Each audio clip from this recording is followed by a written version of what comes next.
On September 14th of 2021, Funcom, the Norwegian game developer behind Age of Conan and the upcoming Dune game, announced they had acquired the Cabinet Group, the owners of the Conan IP and the Robert E. Howard Library at large. So where ownership is concerned, Conan the Barbarian is now, in some sense, Conan the Norwegian. As part of the deal, Cabinet Group will be folded into Heroic Signatures, which is a joint venture Funcom and Cabinet had set up in 2018 specifically to license the latter's library of IP for video games. Fredrik Malmberg will serve as president of the outfit, and Heroic Signatures will expand its remit and handle licensing for these properties in other media besides games. The man behind Cabinet Entertainment, and now Heroic Signatures, is Fredrik Malmberg, who has managed the Conan IP for the better part of 2 decades. Longtime viewers of this channel will remember him, because we've previously conducted an in-depth interview with him about his career and his stewardship of Conan and Robert E. Howard. Joining me to discuss what this acquisition by Funcom means is none other than Fredrik Malmberg himself. Welcome back to Midnight's Edge, Fredrik. Thank you, Andre, and thank you, Tom, for being in the shadows to fix this up technically. I know you're there too. Indeed he is. So Tom is the one doing the flashy animation you should be looking at right now.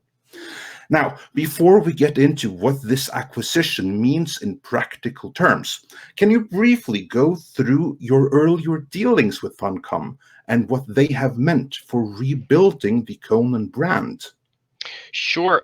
It's actually one of my oldest relationships in the stewardship of specifically the Conan IP, because we acquired it in Paradox, where I was the CEO at the time, and we acquired Conan in 2002, and already in 2003 we had a deal with Funcom to develop an MMORPG called Age of Conan. And Funcom was kind of an early pioneer in the world of digital MMORPGs, having just come out with Anarchy Online, which recently I think celebrated the 20th anniversary.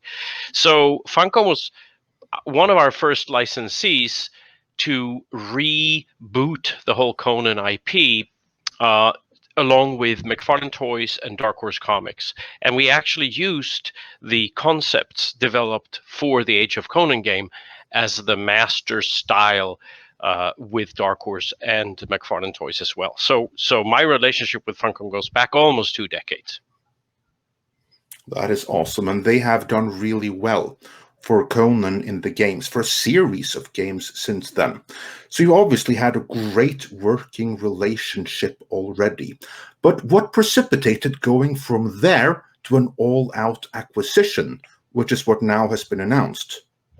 Well, 3.5 years ago, we did create Heroic Signatures as a jointly owned company to shepherd the digital rights for the Howard estate, for all of our IPs, actually, including Mutant Chronicles, Cult, and Mutineer Zero, and other from the games portfolio we had.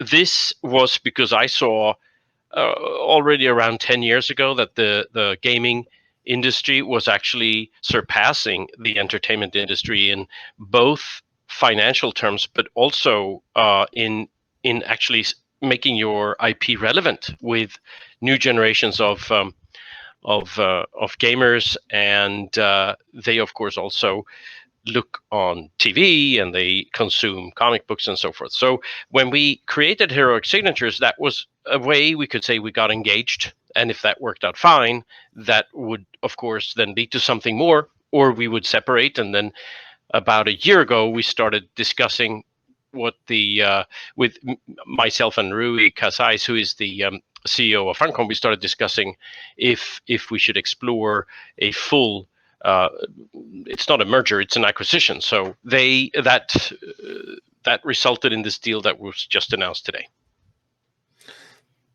And that's a very exciting acquisition in this sense, because you will still be running Conan and the Robert E. Howard library, now under heroic signatures rather than the current entity. That is correct, and I don't think there will be any changes, except of course we get a bigger sandbox to play in with my crew here. We're based in Los Angeles, but Funcom of course has companies around the world and IP that is inside Funcom that maybe we could, and also actually beyond Funcom within their sphere, so to speak. But the imminent result of this deal is, of course, we get access to a much stronger financial owner with possibilities also to look into direct interaction with consumers and on many platforms.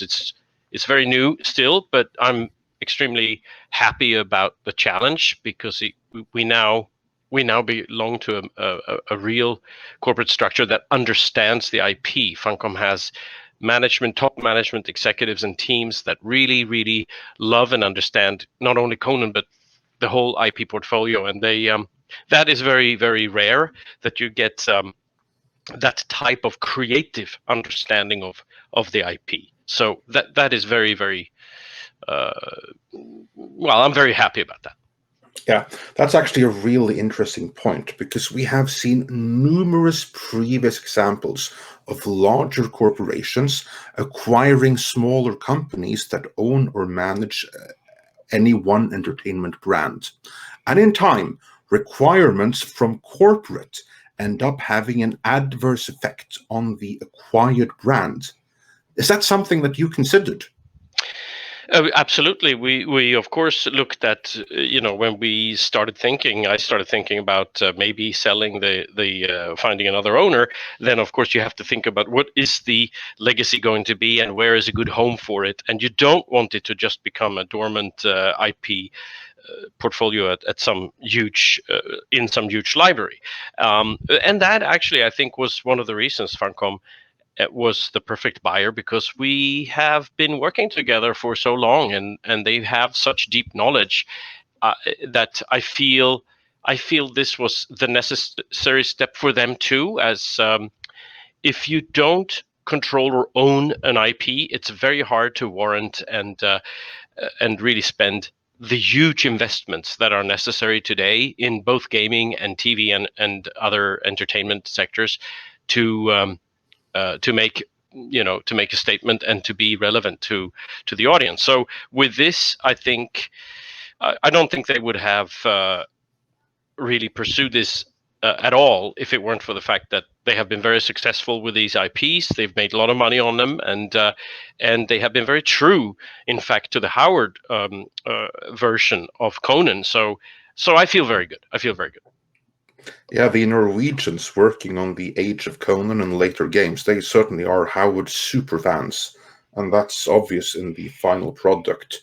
So that is of course a huge plus. But let's take one step beyond Funcom, because Funcom, they have worked with Conan for almost 2 decades already, and they do understand that brand. But behind Funcom, there is Tencent, who are the ultimate owners of Funcom. How much do they get involved in daily Funcom operations? And do you anticipate that they are something that you will have to be dealing with as well?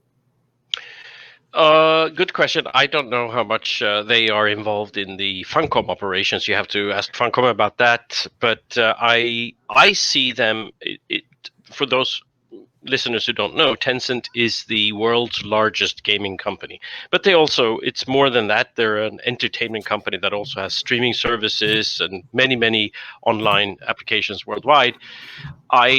My understanding from having talked to other entrepreneurs acquired by Tencent in the past is that they have a hands-off approach where they back entrepreneurs and they give them the resources they need for specific.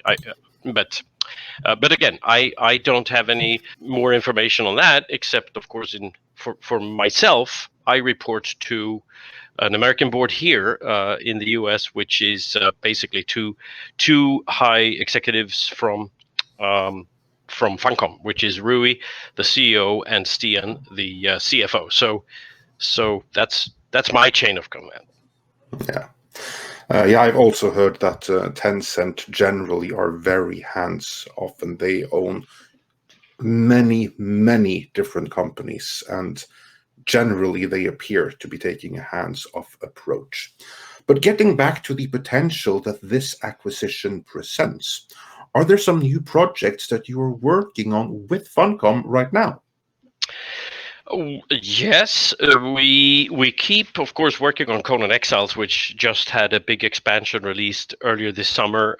We have an unannounced project that we've been working on for some time now, which I'm excited about because it will feature some characters that have not yet seen video gaming light. So it's exciting, but it's a little premature to talk about that specific title. I of course hope that this acquisition would give us a lot more games out there from partners that that are in the group and alongside Funcom can see maybe different platforms than Funcom are operating in, maybe mobile games. I would love to see an action adventure game where you actually play Conan yourself. And of course, this is exciting, and I know that that all of these things are of course possible, but everything takes time. So nothing will really change in the short perspective, but it opens up a huge sandbox for me personally and my team here in LA. So we're excited about that. Very cool.